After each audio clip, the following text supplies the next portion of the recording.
جس مسجد کے اندر پہلی مسجد بنائی گئی ہے سمندر کے کنارے جہاں صحابہ اور تابعین پہنچتے تھے، تو وہاں کی دعوت جب ملی تو وہاں کے بڑے مفتی صاحب ہیں اور بہت تبلیغی جماعت میں بھی ان کا بڑا نام ہے، تو مفتی عاصم صاحب انہوں نے جب بار بار کہا یہاں کچھ مریض ہیں ایسے جن کا بہت سالوں سے علاج نہیں ہو پا رہا تو آپ تشریف لائیں، تو میں نے کہا میں ایسے جب بھی کسی ملک جاتا ہوں تو پہلے میں کہتا ہوں کہ آپ کسی بڑے عالم سے مجھے فون کرائیں پاکستان کے، تاکہ جو آپ کو جانتا ہو۔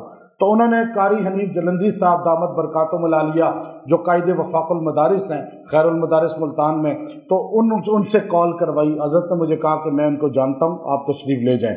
پھر میں نے ان کو ٹائم دیا اور پھر 6-7 ماہ پہلے انہوں نے رابطہ کیا تھا، تو ٹائم کا شیڈول ایسا تھا کہ انہوں نے کہا وہ مریض تو ایسا ہے کہ وہ تو مارتا ہے سب کو اور وہ پچھلا ماضی بھی بھول گیا ہے اور ساتھ وہ عجیب اسلام کے بارے میں گالیاں نکالتا ہے اور پھر وہ 6 آدمی اس کو پکڑتے ہیں، عجیب اس کی حالت ہے۔ تو میں نے کہا ابھی میں 4-5 ماہ بعد ہی آ سکتا ہوں، ابھی ٹائم نہیں ہے، شیڈول ایسا ٹف تھا۔ تو اب وہ خیر جنوری کا ہمارا طے ہو گیا جب ہم یہاں سے گئے۔ اب آپ دیکھیے کہ افریقہ جو ہے یہ ساؤتھ افریقہ کے ساتھ یہ ملک ہے، ملاوی ایک طرف ہے اس کے، زامبیا ایک طرف ہے اور باقی کچھ ملک اور قریب ہیں اس کے۔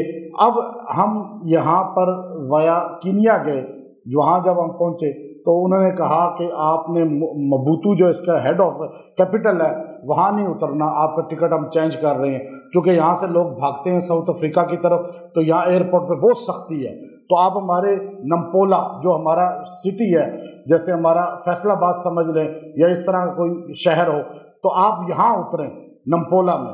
تو ہم نے فلائٹ انہوں نے کرا دی وہاں کی، ہم نمپولا اترے۔ اب وہ الحمدللہ وہ ایسے لوگ تھے، بڑے بزنس مین لوگ تھے، وہ اندر وہاں پر ہی آگے جہاز سے ہم نکلے، جہاز سے باہر نکلے، امیگریشن تو دور تھا، وہ اندر ہی آ گئے، آ کر ہمیں انہوں نے لیا اور کئی لوگ تھے بڑے پروٹوکول سے، اور انہوں نے کہا جی بس آپ آ جائیں، آپ کا پاسپورٹ پہ ہو جائے گا، ملٹیپل ویزا یہیں سے سٹیکر لگتا ہے وہ ہم لگوا دیں گے، آپ چلے آپ یہ کھائیں یہ پئیں۔ اب وہ ان امیگریشن میں ان کا ایسے تعلق تھا کہ وہاں پہ اندر انہوں نے اس سے پورا خود ایک بندہ جا کے کام کرا رہا ہے، باقی ہم باہر۔ پھر وہاں سے وہ ہمیں لے کر گئے وہاں ہوٹل میں، اور پھر اس کے بعد جو ہے اپنے گھر میں کہا جی رات کو کھانا ہوگا۔ اب آپ یہ دیکھیے کہ مریض کا تو حال بعد میں چیزیں ہیں وہ میں آپ کو بتاتا ہوں کہ اب وہ وہاں جو مسلمان ہیں، چونکہ وہاں موسیٰ بن نصیر نے جب قدم رکھا اس ملکوں میں تو سب سے زیادہ اسلام پھیلا، لیکن پھر یہاں سے آہستہ آہستہ جو ہے لوگ عیسائی ہونا شروع ہو گئے، اور یہاں تک کہ اب وہاں پہ باطل سارے فرقے اپنی محنت کر رہے ہیں، لیکن اگر کوئی مسلمانوں میں محنت کر رہا ہے، صرف ایک جماعت ہے پوری دنیا میں جو مسلمانوں کی ان غریب ملکوں میں اسلام کی تبلیغ کر رہی ہے، وہ تبلیغی جماعت ہے، باقی اور کوئی جماعت نہیں ہے۔ یہاں آپ کو چندے لیتے ہوئے سارے نظر آئیں گے، یہاں آپ کو جلسے بڑے بڑے کرتے ہوئے نظر آئیں گے، وہاں آپ کو کوئی نظر نہیں آئے گا، وہاں یہی لوگ ہیں۔ اب انہوں نے کہا جی کل جمعہ ہے، آج جمعرات ہے، کل جمعہ آپ نے تبلیغی مرکز ہے یہاں کا نمپولا کا، اس میں بیان کرنا ہے جمعے کا۔ میں نے کہا جی انشاءاللہ، اور وہاں پر زیادہ لوگ جو افریقی تھے، بہت جو ہمارے اردو جاننے والے تھوڑے تھے، ترجمان نے اس پر ہماری ٹرانسلیشن کی، وہاں تقوی پر انہوں نے کہا جی آپ بیان کریں، تو اس پر زیادہ اچھا ان پہ اثر پڑے گا۔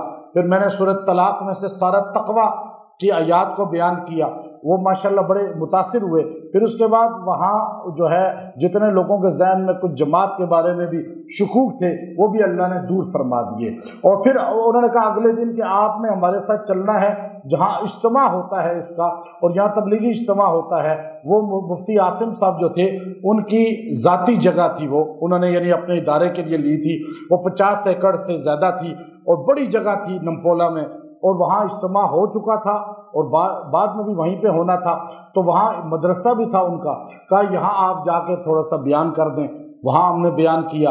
پھر وہ ہمیں جہاں جہاں چھوٹے چھوٹے جگہوں پر بھی مسلمان جو ہے علاج بھی کراتے، چونکہ میں جب سفر کرتا ہوں تو میں ایک بات پہلے کہہ دیتا ہوں اپنے میزبان سے کہ میرے بیان درس آپ طے کر دیں، میں تبلیغ کی غرض سے سفر کر رہا ہوں، علاج کی غرض سے نہیں، کیونکہ جب اس سفر میں موت بھی آ گئی تو شہادت ہوگی، اور علاج کی حیثیت تو ثانوی ہے، اور قرآن کا پیغام پہنچانے کی حیثیت اونچی ہے۔ صحابہ کا یہ پیغام مشن ہوا کرتا تھا اور اللہ والوں کا مشن ہے یہ۔ اب ہم الحمدللہ آپ کو یہ بتاؤں کہ وہاں پر جا کر اب وہ مریض کو انہوں نے لایا اور گھر میں، وہ ان کا ساؤتھ افریقہ سے آیا تھا، اور حالانکہ وہ بندہ تبلیغ میں لگا ہوا تھا، داڑھی اس نے رکھی ہوئی تھی، لیکن اس پہ ایسا اٹیک ہوا، پھر اس کو ایسا پرابلم ہوا کہ وہ اللہ اور اسلام کے بارے میں عجیب باتیں اور برا بلا کہنا اور مارنا اور ذرا سی اس پہ حاضری ہو جانا، 2 دن تو اس کو ایسے ہی پکڑتے رہے۔ میں نے کہا انشاءاللہ آپ نوٹ کر لیں، 1 ہفتے کے بعد یہ بالکل ٹھیک ہوگا، اور یہ آپ کے ساتھ ایسے ہی ہوگا جیسے ہم بیٹھے گپے لگا رہے ہیں۔ کہا جی 6 ماہ ہو چکے ہیں، ماضی بھول چکا ہے، یہ کہتا ہے آپ کون ہیں، بیوی کو کہتا ہے آپ کون ہیں، بچوں کو نہیں پہچانتا، کسی کو نہیں پہچانتا، لیکن الحمدللہ 2 دن کے بعد اس نے اسلام کے بارے میں وہ کہنا چھوڑ دیا۔ پھر وہ بیٹھتا تھا، اس میں یوں شدت نہیں ہوتی تھی، لیکن وہ ہمارے ساتھ آئرلینڈ چلا گیا، ایک جزیرے پہ، کہنے لگے اتوار کا دن ہے، جزیرے پہ جائیں گے جہاں وہ مسجد ہے جو پہلی مسجد بنائی گئی ہے موزمبیق کی ملک کے اندر، اور وہ چھوٹی سی مسجد ہے، وہ جزیرہ ہے، اور ہم وہاں جائیں گے۔ اور بھی چیزیں ہیں وہاں پہ پرتگالی، چونکہ پرتگال یہاں پہ حکمران رہا اور پرتگال کی زبان یہاں بولی جاتی ہے، وہاں کا کلچر یہاں ہے، اور یہاں کے لوگوں کے اکثر کے پاسپورٹ بھی یورپ کے پرتگال کے ہیں، اور دور ہے، 9 گھنٹے دور ہے حالانکہ وہاں سے۔ اب وہ ہمارے ساتھ گیا، رستے میں ایک جگہ مسلمانوں کی بستی آئی، تو وہاں ہم نے بہت سا مال جو تھا وہ غریبوں میں جو تقسیم کرنا تھا، وہاں کے لوگوں نے جمع کیا تھا، مفتی عاصم صاحب اس کے ہیڈ تھے، کہا جی آپ کے ہاتھوں سے کرائیں گے۔ یہ بندہ جو مریض تھا یہ آگے بڑھ کے مجھے وہ پکڑائی جا رہا تھا، اور میں یوں لائن پہ ان پہ تقسیم کری جا رہا تھا۔ وہ سارے حیران تھے کہ یہ بندہ ابھی کیسے ہنس رہا ہے، کیسے باتیں کر رہا ہے۔ میں نے کہا انشاءاللہ یہ بالکل ٹھیک ہوگا، چونکہ قرآن کی برکت ہے۔ اور پھر اس کو وہاں پر ہم نے بڑا اچھا وقت گزارا، اس مسجد کے اندر وقت گزارا۔ وہاں جا کے اس کو کچھ چیزیں یاد آنی شروع ہو گئی۔ اس نے بتایا میں تبلیغ میں گیا تھا، میں نے ایک جگہ مسجد میں باتھ روم نہیں تھے تو میں نے باتھ روم بنائے تھے، وضو خانہ بنایا تھا، اور پھر اس کو اور چیزیں یاد آنی شروع ہو گئی۔ وہ کہنے لگا جی مجھے یہ بھی یاد آ گیا، یہ بھی یاد آ گیا۔ میں نے کہا دیکھیں اس کو سب یاد آئے گا انشاءاللہ۔ میں نے کہا لیکن ڈنڈے سے یاد نہیں آئے گا، یہ جو لوگ جن حاضر کر کے اور جن بہو کر رہا ہے اور یہ ڈرامہ نہیں چلتا۔ میں نے کہا میرا طریقہ الگ ہے، میں الحمدللہ اس کو بالکل ٹھیک اللہ کرے گا، لیکن میرا طریقہ اپنا ہے، یہ جن سن کا ڈنڈے والا کام نہیں ہے، یہ کونسلنگ کا کام ہے۔ اس کو بات چیت کے ذریعے اس کو طریقے سے میں نے انشاءاللہ دم بھی کرنا ہے، اور پھر اسے واپس آتے ہوئے انجوائے، ہنس رہا، مزاح، اپنے واقعات سنا رہا۔ پھر ہم وہاں پہ جو ہے جب ہم واپس آئے، ایک مسلمانوں کی ہمیں وہاں پر یہ چیز نظر آئی کہ جو مسلمان ہیں غربت میں ہیں، افریقی ایسے غربت میں ہیں کہ آپ ان کو جا کے اگر وہاں کا 1000 روپیہ دینا، وہاں کا 1000 ہمارے 4000 بنتے ہیں، تو وہ ہو سکتا ہے جن کا ایمان کمزور ہے وہ اسلام ہی چھوڑ دیں گے۔ اس لیے مشنریاں وہاں کام کر رہی ہیں، اور ہمارے مسلمان یہاں لڑ رہے ہیں، یہاں پہ دیکھیں فضول پیسہ خرچ کر رہے ہیں۔ آپ تھوڑا سا پیسہ وہاں خرچ کریں، ان کو کھانا دے دیں، ان کو راشن دے دیں، آپ دیکھیں گے کہ وہ لوگ اتنے مضبوط ایمان والے ہو جائیں گے کہ ان لوگوں نے اسپین فتح کیا تھا، لیکن آج ان کی غربت کی وجہ سے باہر کی دنیا ان پہ پیسہ لگا رہی ہے اور ان کو آہستہ آہستہ کرسچن بنا رہی ہے، عیسائی بنا رہی ہے۔ وہاں پہ ہم نے دیکھا کہ ہمارے علماء جو ہے، چند علماء بڑا کام کر رہے ہیں، مسجد بنا رہے ہیں، کہیں ابھی ہم نے وہاں جہاں مال تقسیم کیا آپ ویڈیو میں دیکھ سکتے ہیں، وہ تبلیغی مرکز بن رہا تھا ایک غریبوں کی بستی میں، اور وہاں مسجد اور مرکز، اور وہ یہی بنا رہے تھے۔ جگہ جگہ ہم رکتے تھے۔ پھر واپس ہم جب آئے تو ٹھہرے تو یہاں سے کراچی تک لمبا سفر ہے، یہ مبوتو پہلا شہر ہے، لشنگا آخری شہر ہے۔ میں نے کہا میں بائی روڈ جانا ہے، میں ہر جگہ بائی روڈ گھومتا ہوں، بائی ایئر کچھ نالج نہیں ملتا۔ انہوں نے کہا جی لمبا سفر ہے، تھک جائیں گے۔ میں نے کہا رستے میں جہاں مسلمان ایک بھی ہوگا آپ نے گاڑی روک دینی ہے، میں انشاءاللہ وہاں پہ اپنی دعوت ان تک پہنچا دیں گے، ان کے احوال سن لیں گے۔ انہوں نے گاڑی چلانی شروع کی، ماشاءاللہ اچھی، اللہ کا فضل ہے، باہر جس ملک میں آج تک گیا ہوں وزیر اعظم کو اتنا پروٹوکول نہیں ملتا جتنا ہمیں ملتا ہے، ایسے گاڑیاں، کھانے، ہوٹل، اور یہ قرآن کی برکت سے، دین کی برکت سے۔ اب وہ ہمارے ساتھ ایسے ماشاءاللہ شاہانہ انداز میں چل رہی ہے ٹیم پوری۔ ہم وہاں سے چلنا شروع، جنگلوں میں سفر کرتے کرتے کہا جی ایک جگہ رستے میں پمپ ہے، ایک مسلمان نے بنایا، اور وہ پمپ جو ہے اس کے اندر جو ہے مسجد بھی اس نے بنائی ہے، کھانے کا بھی یہ بیکری حلال ملتا ہے وہاں، ورنہ حلال تلاش کرنا پڑتا ہے، تو ہم وہاں پہ کھانا کھائیں گے۔ میں نے کہا ٹھیک ہے۔ وہاں پہ ہم نے رکے تو وہ مسلمان جو تھا، اس کو اردو تو نہیں آتی تھی، وہ پرتگالی زبان جانتا تھا، تو وہ آ گیا، اس کو جب تھوڑا سا تعارف اس نے کرایا ترجمان نے، تو اس نے کہا جی کہ آپ مسجد ابھی ہم نے شروع نہیں کی، ابھی مسجد کا وہ ہو رہا ہے، میں صفائی کراتا ہوں، پہلی نماز آپ ہی پڑھا دیں۔ وہ نماز ہم نے پڑھائی، اس کے بعد اس نے کہا تھوڑا بیان کر دیں، وہ بیان کر دیا۔ وہ پھر اس نے کہا پورا اسلام کے بارے میں، اب وہ بیچارہ نام کے مسلمان ہے خالی، جب اس کو پورا اسلام کے بارے میں مختصر بتایا، نماز کی اہمیت بتائی، تو وہ بڑا متاثر ہوا، کہنے لگا جی یہ باتیں ہمیں سننے میں بہت کم ملتی ہیں، اور آپ ہمیں جو ہے یہ باتیں بتا رہے ہیں اور اتنے دور سے آئے ہیں۔ تو اس نے پھر بہت سی چیزوں کی تجدید کی کہ میں آئندہ یہ کروں گا، یہ کروں گا، یہ کروں گا دین کے معاملات میں۔ اور پھر ہم آگے جہاں تھوڑی دیر رکتے اسی طرح کرتے، یوں کرتے کرتے ایک جگہ ہم پہنچے، تو انہوں نے کہا جی یہاں ایک کھانے کا تو ہمیں ملے گا، حلال ہے، لیکن بیکری بنائی ہے اس نے، یہاں پہ پمپ بنایا ہے، لیکن اس نے مسجد ختم کر دی ہے۔ میں نے کہا کیوں ختم کر دی؟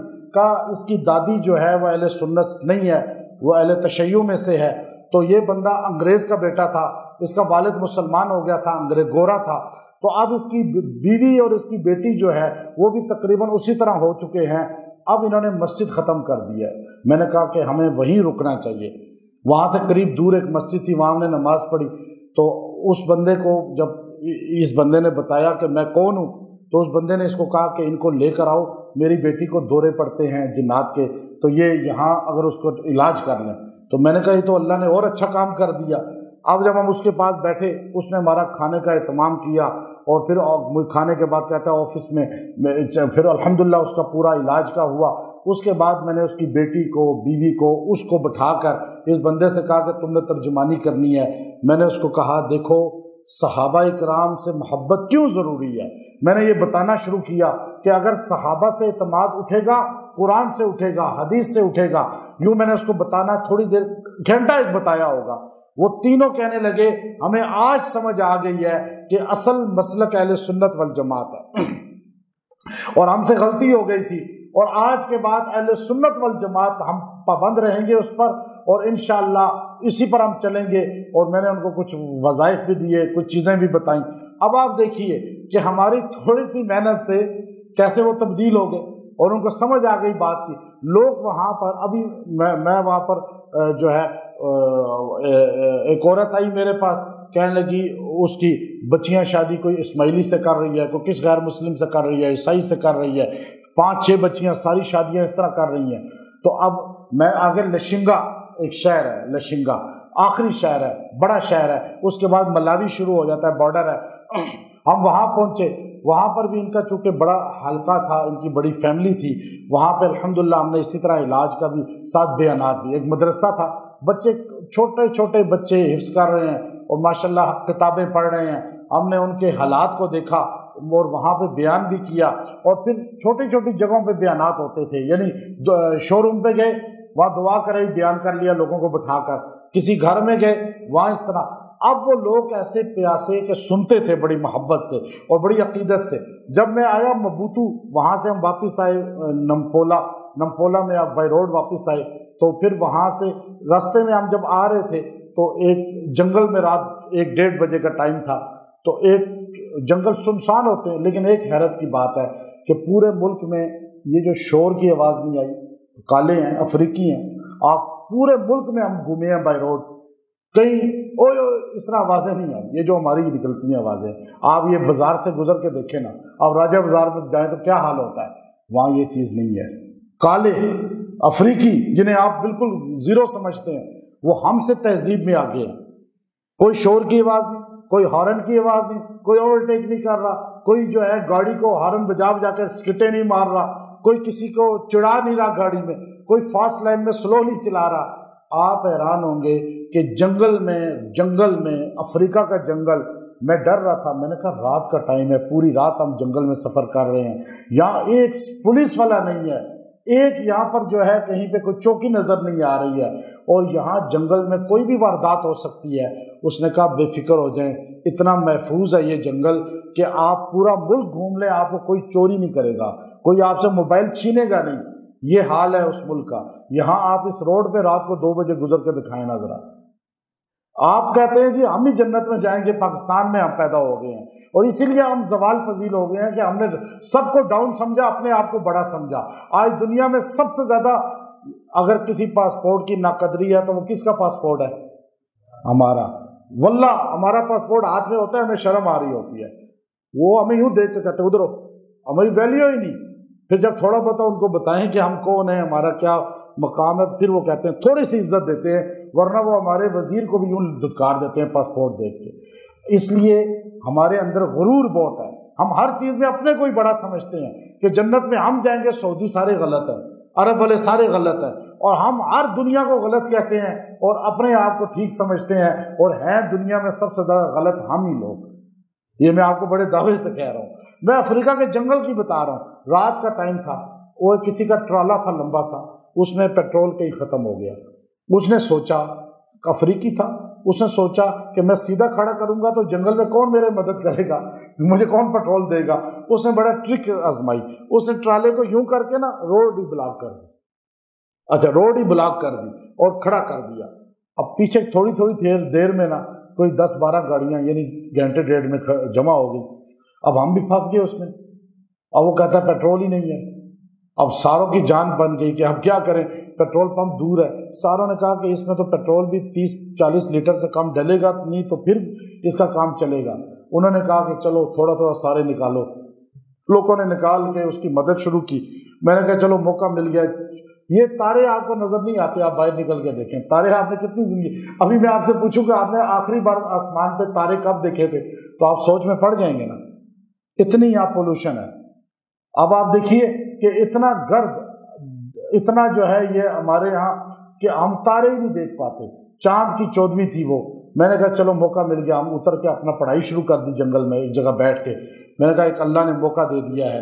پھر اس کو پیٹرول جتنی دیر میں پورا ہونا تھا وہ پھر آگے سے تھوڑا سا سرکہ، ہم نکل گئے۔ ہم مپوتو جب پہنچے کیپٹل میں، اگلا جمعہ تھا، جمعہ جو تھا وہ نمپولا کی ایک ایسی مسجد میں تھا جو صومالین مسلمان تھے، صومالین افریقی شافعی المسلک تھے، اور ان کا جو وہاں جھگڑا کچھ چل گیا تھا کہ وہ ان کے ہاں سلفیت کے لوگ آ گئے اور انہوں نے تبلیغی جماعت اور دیگر کو برا کہنا شروع کر دیا، اور انہوں نے خطبہ جو دیتے تھے وہ خطبہ دیتے تھے اپنی زبان پرتگالی میں، عربی کا خطبہ نہیں دیتے تھے، پھر وہی نماز شروع کر دیتے تھے۔ اس پہ بڑے مسلمان وہاں پریشان تھے جو صحیح سمجھ والے، یہ چند لوگ تھے جو سلفیت سے تھے۔ تو مجھے کہا جی آپ سے یہ متاثر ہوئے ہیں تھوڑے، تو آپ ذرا ان کو جمعہ پڑھا دیں۔ تو میں جب بیان کے لیے گیا تو مجھے مفتی صاحب کہنے لگے کہ آپ نے یہاں بیان اہل سنت والجماعت ہی کا قرآن و سنت سے کرنا ہے۔ میں نے کہا انشاءاللہ۔ میں نے اللہ کا فضل ہے وہاں ایسا دلائل سے وہ بیان کیا کہ ترجمان ترجمانی کر رہا تھا، اور جذبات میں بھی، اور قرآنی اور حدیث کے دلائل مضبوط کے ساتھ۔ جامعہ ازہر، مدینہ یونیورسٹی، ام القریٰ مکہ یونیورسٹی، اور اس طرح میں نے بیروت سے، دیگر بڑے بڑے اداروں سے، بڑی بڑی کتب سے جب میں نے بتایا، بخاری، مسلم، ترمذی اور صحیح سیاہ ستہ کے علاوہ کسی کتب سے ریفرنس نہیں دیا۔ اہل سنت والجماعت میں کوئی اختلاف نہیں ہے، دنیا میں اختلاف نہ بریلوی دیوبندی اہل حدیث میں کوئی اختلاف نہیں ہے، شافعی مالکی حنبلی حنفی میں کوئی اختلاف نہیں ہے۔ بڑا اختلاف اصولی، چھوٹے اختلاف ہوتے ہیں فروعی اختلاف وہ رہیں گے، بڑا اختلاف۔ میں نے کہا بتاؤ افریقہ والو، تم نمازیں کتنی پڑھتے ہو شافعی ہو کر؟ 5 پڑھتے ہو، میں پاکستان سے ہی 5 پڑھتا ہوں۔ میں نے کہا تم بتاؤ پارے کتنے مانتے ہو؟ ہم بھی 30 مانتے ہیں۔ تم بتاؤ کلمے کتنے پڑھتے ہو، نکاح کیسے کرتے ہو، تراویح کتنی پڑھتے ہو، تم بتاؤ حج کب کرتے ہو، تم بتاؤ التحیات میں کیا پڑھتے ہو، تم نماز میں کیا پڑھتے ہو، ساری چیزیں سیم ہیں۔ ہمارا کوئی اصولی اختلاف، بڑا اختلاف نہیں ہے۔ چھوٹے اختلاف ہیں وہ رہیں گے، وہ قیامت تک رہیں گے۔ ہم سب ایک ہیں، ہمارا کوئی اختلاف نہیں ہے، ہمارا دین ایک ہے، ہمارا قرآن ایک ہے، نبی۔ اب یہ باتیں میں نے اتنے لمبے انداز میں کہی کہ بعد میں وہ سارے مجھے ملے، مفتی صاحب کہنے لگے آج میرا بھی ایمان تازہ ہو گیا آپ کی باتیں سن کے، اور یہ سارے ماشاءاللہ سیٹ ہو گئے ہیں۔ اللہ نے ان کو وہاں دروازہ کھول دیا جماعت کے لیے، وہاں دروازہ کھول دیا۔ مبوتو میں آیا، کیپٹل میں بائے رحم آئے، تو وہاں پر ایک لڑکی آ گئی کہ میں مسلمان ہوں، فون کر رہی تھی کہ میں آپ کو یوٹیوب پہ سنتی ہوں تو مجھے پتہ چلا آپ مبوتو ہیں، تو میں مسلمان ہوں، میرا کرسچن ہے، عیسائی ہے، کمیونسٹ بھی ہے، وہ نکاح ہم کرنا چاہتے ہیں، تو آپ ہمیں استخارہ کر دیں۔ میں نے کہا آ جاؤ، وہ ہوٹل آ گئے، بیٹھے۔ میں نے کہا تم مسلمان، یہ کمیونسٹ، اور تمہارا اس کا نکاح کیسے ہو سکتا ہے؟ کہا نہیں، اہل کتاب سے ہو سکتا ہے، یہ غلط فہمی ہے، اہل کتاب آج نہیں ہے دنیا میں، آج یہ سارے مشرک ہیں جیسے ہندو مشرک ہے۔ تو اب کہا جی اہل کتاب سے ہو؟ میں نے کہا نہیں، تمہارا اس سے نہیں ہو سکتا جب تک یہ کلمہ نہ پڑھے۔ میں کہا تم اس سے ترجمانی کرو۔ لڑکی نے ترجمانی شروع کی، میں نے بتانا شروع کیا اسلام کے بارے میں۔ وہ بندہ تھوڑی دیر کے بعد کہتا ہے میں مسلمان ہونے کو تیار ہوں۔ میں نے کہا اس کو کہو مسلمان ہوگا تو 3 شرطیں ہیں، ان پہ عمل کرے گا تو پکا ہوگا ورنہ کچا ہوگا۔ کہا بتاؤ کون سی 3 ہیں؟ اس نے ان سے جب بتایا تو اس نے پوچھا، میں نے کہا پہلا کلمہ پڑھ کے نماز 5 وقت پڑھنی ہے، یہ نہیں کلمہ پڑھ لیا اور نماز پڑھتا ہی نہیں، اکثر ایسے ہی مسلمان ہیں آج کل۔ تو دوسرا قرآن سیکھنا ہے۔ تیسرا تبلیغ میں 10 دن لگانے ہیں، اگر جماعت والوں کے ساتھ 10 دن لگا لے، میں لڑکیوں کا تم اس سے نکاح کر لینا ورنہ نہیں کرنا، کیونکہ یہ جھوٹا ہے، بعد میں بدل جائے گا۔ بڑے لوگ ایسے بدلے ہیں، کہنے لگی ہاں میرا بنوئی ہے، اسماعیلی ہے، اس نے مدینے میں نکاح کیا، بعد میں آ کے واپس اسماعیلی ہو گیا۔ تو اس لیے میں نے کہا اب سمجھ لو، تبلیغ میں جائے گا پکا ہوگا۔ کوئی بھی بندہ یاد رکھے میری بات، جو مذہب چینج کرے، لڑکیوں کو خاص طور پہ بتا رہا ہوں جو سنتی ہیں ہمارے یوٹیوب سے، اگر وہ کہے میں فلاں مذہب چھوڑ کے میں مسلمان ہو رہا ہوں، نکاح کر لو، اگر وہ تبلیغی جماعت میں 40 دن یا 10 دن لگا لینا، سمجھ جاؤ کہ پکا ہے، ورنہ وہ ڈاج دے رہا ہے، دھوکہ دے رہا ہے۔ تو اب وہ اس نے کہا کہ تھوڑی دیر سوچا، پھر کہنے لگا میں جانے کو تیار ہوں۔ پھر میں نے اس کو کلمہ پڑھایا، اس نے فوراً اسلام قبول کیا۔ میں نے اس کو تاکید کی کہ رابطے میں رہو، اور کہنے لگی انشاءاللہ ایسا ہی ہوگا، اور اللہ کرے گا انشاءاللہ وہ کاربند ہی رہے گا۔ پھر وہاں کے بڑی بڑی شخصیات ہمارے پاس آئیں اور انہوں نے بھی ملاقات کی، وہاں ہم نے الحمدللہ اصل چیز، وہ بندہ اتنا ٹھیک ہو گیا کہ اس کی پوری فیملی، مبوتو جو کیپٹل ہے وہاں ہوٹل 5 اسٹار تھا، اس میں انہوں نے کمرے کافی سارے بک کر لیے، اس کی بھائی 2 تھے بچوں سمیت، والد والدہ، اس کے بچے اپنے ساؤتھ افریقہ تھے جونسبرگ میں، وہ اور ہمارے کمرے بھی بک کیے، یعنی ہوٹل میں ایک رونق لگ گئی ان کی، وہ سارے آ گئے۔ میں نے ان سے کہا اب بتاؤ یہی وہ بندہ ہے جو اچھلتا تھا، دورہ پڑتا تھا، گالیاں نکالتا تھا؟ کہنے لگے حیرت ہے، اللہ نے اس کو شفا دے دی۔ میں نے کہا انشاءاللہ یہ ٹھیک رہے گا۔ وہ بندہ الحمدللہ دین کی باتیں اتنی بہترین، قرآن پڑھتا تھا، نماز صحیح یکسوئی سے پڑھتا تھا، اور ساری باتیں، کھانا ہمارے ساتھ کھاتا۔ 3 دن ہم مبوتو میں رہے، اس کے والد نے مجھے یوں، والد اس کے بوڑھے تھے لیکن بہت دیندار گھرانہ تھا ان کا، تو مجھے ہاتھ اٹھا کر دعا دی، کہا جی میں آج آپ کو دعا دیتا ہوں کہ میرا بیٹا جوان آپ نے ٹھیک کر دیا۔ میں نے کہا اللہ نے ٹھیک کیا ہے، میرا کمال نہیں ہے، یہ ہم نے کوئی ویڈیو نہیں بناتے، کوئی مشہوری اس کی نہیں کرتے، یہ تو آپ کو کارگزاری بتا رہا ہوں کہ قرآن کی برکت سے اللہ تعالیٰ اس بندے کو بھی ہدایت دے دیتے ہیں، توفیق، صحت دے دیتے ہیں۔ جو بندہ کیسے بھٹک چکا تھا، عاجز آ چکے تھے، اس کو پتہ نہیں، کہنے لگے اس کے والد کہ ہم اس کو عیسائیوں کے پاس، کمیونسٹوں کے پاس، بٹکے ہوئے کتنے بے دین لوگوں کے پاس لے کر گئے، افریقہ کے بڑے بڑے ان کے پاس، پنڈتوں کے پاس بھی لے کے گئے کہ بھائی اس کا علاج کریں، یہ اور خراب ہوتا گیا۔ میں نے کہا یہ کام نہیں کرنا، قرآن شفا دے گا، اور اللہ نے ہمیں طریقہ دیا ہے اس کا۔ پھر وہ بندہ ایئرپورٹ ہمیں چھوڑنے آئے، سارے آئے، تو ایئرپورٹ جب چھوڑنے آئے تو وہ ہمیں افسوس، رو رہا تھا، کہہ رہا تھا جی آپ جا رہے ہیں تو میں جو ہے نا افسردہ ہو جاؤں گا، آپ کی باتوں سے دین ہم سیکھتے تھے۔ ماشاءاللہ میں جس ملک میں گیا ہوں، جس کے ساتھ ٹھہرا ہوں، اللہ نے ان کو نمازی بنا دیا ہے، اور ان کو دین کی باتیں بتا بتا کر۔ پھر وہ سارے، وہ قطر کی عمرے کی فلائٹ جا رہی تھی، افریقہ کی عمرے پہ لوگ جا رہے تھے، وہ قطر آ رہے تھے، اور قطر سے انہوں نے جدہ جانا تھا، ہم نے قطر سے اسلام آباد آنا تھا۔ وہاں فلائٹ والوں نے انہوں نے بتا دیا ان افریقنوں نے کہ یہ ہیں، وہ ویٹنگ روم میں، جہاز کے اندر سیٹوں پہ بھی وہ لوگ آ کے مجھ سے شروع ہو گئے اپنے مسائل بتانے۔ وہاں قطر پہنچے، وہاں وہ آ کے بتانا شروع ہو گئے، تو کہ جی ہمیں پتہ نہیں چلا، آپ مبوتو آئے، آپ افریقہ آئے، موزمبیق آئے، تو یہ ہے وہ ہے۔ اصل بات کیا ہے، ہر بندہ پریشان ہے آج، لیکن جب آپ اسے قرآن سے جوڑ دیں گے تو آپ اس پہ احسان کریں گے، ورنہ آج دنیا قرآن سے بھٹک کے گمراہ ہو رہی ہے، پریشانیوں میں جا رہی ہے۔ اللہ ہمارا تعلق قرآن سے مضبوط کرے۔ ہمارے سفر کا مقصد یہی ہوتا ہے، لوگوں کا تعلق قرآن سے جڑ جائے۔ عمران صاحب و ان کی فیملی وہاں بڑی ماشاءاللہ، ہمارے میمن لوگ ہیں سارے، اور یہ وہاں کے 100 سال سے رہ رہے ہیں، لیکن بزنس ہیں ان ساروں کے ماشاءاللہ۔ یہ عمران صاحب اور ان کی فیملی نے بڑی خدمت کی، یہ وہاں پہ نمپولا میں تھے، یہ جو بیمار تھے اویس ان کا نام تھا، ان الحمدللہ ٹھیک ہو گئے۔ اس کے بعد کہنے لگے میں اب جماعت کے ساتھ بھی جاؤں گا دوبارہ، اور میرے بھائی بھی دوبارہ جائیں گے، ماشاءاللہ بڑے دیندار گھرانہ ان کا۔ لیکن جب آزمائش آتی ہے تو دیندار بھی اس میں پھنس جاتے ہیں۔